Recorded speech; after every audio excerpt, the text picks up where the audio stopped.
Pada era globalisasi saat ini, berbagai perusahaan dari berbagai negara tentu lebih mudah untuk menjalankan bisnisnya ya.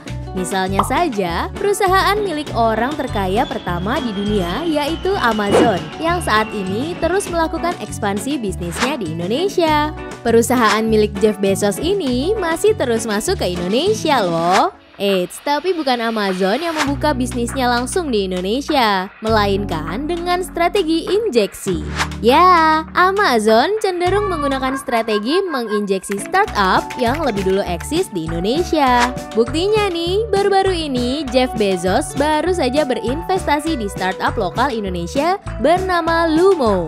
Lumo merupakan perusahaan rintisan penyedia solusi layanan perangkat lunak penghubung bisnis dengan pelanggan untuk usaha mikro, kecil, dan menengah.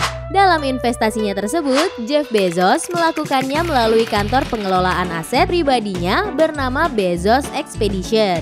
Dengan mengikuti putaran investasi seri C terbaru senilai 80 juta US dollar di Lumo yang dipimpin oleh Tiger Global dan Sequoia Capital India. Sebelumnya, Amazon juga telah menyuntikkan dana kepada ULA. Selain itu, perusahaan milik Jack Ma, Alibaba juga menerapkan strategi injeksi loh.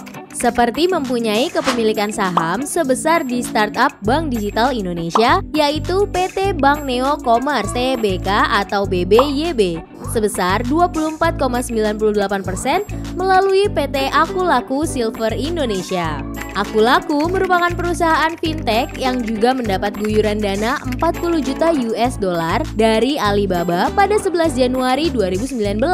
Lalu, apa ya alasan Amazon dan Alibaba semakin gencar melakukan injeksi terhadap startup yang ada di Indonesia? Dilansir dari bisnis.com, menurut Direktur Eksekutif Indonesia ICT Institute, Heru Sutadi, startup di Indonesia masih menjanjikan. Hal tersebut didorong dengan potensi Indonesia terbesar kedua di Asia Tenggara. Ditambah lagi, jumlah pengguna internet di Indonesia juga cukup besar.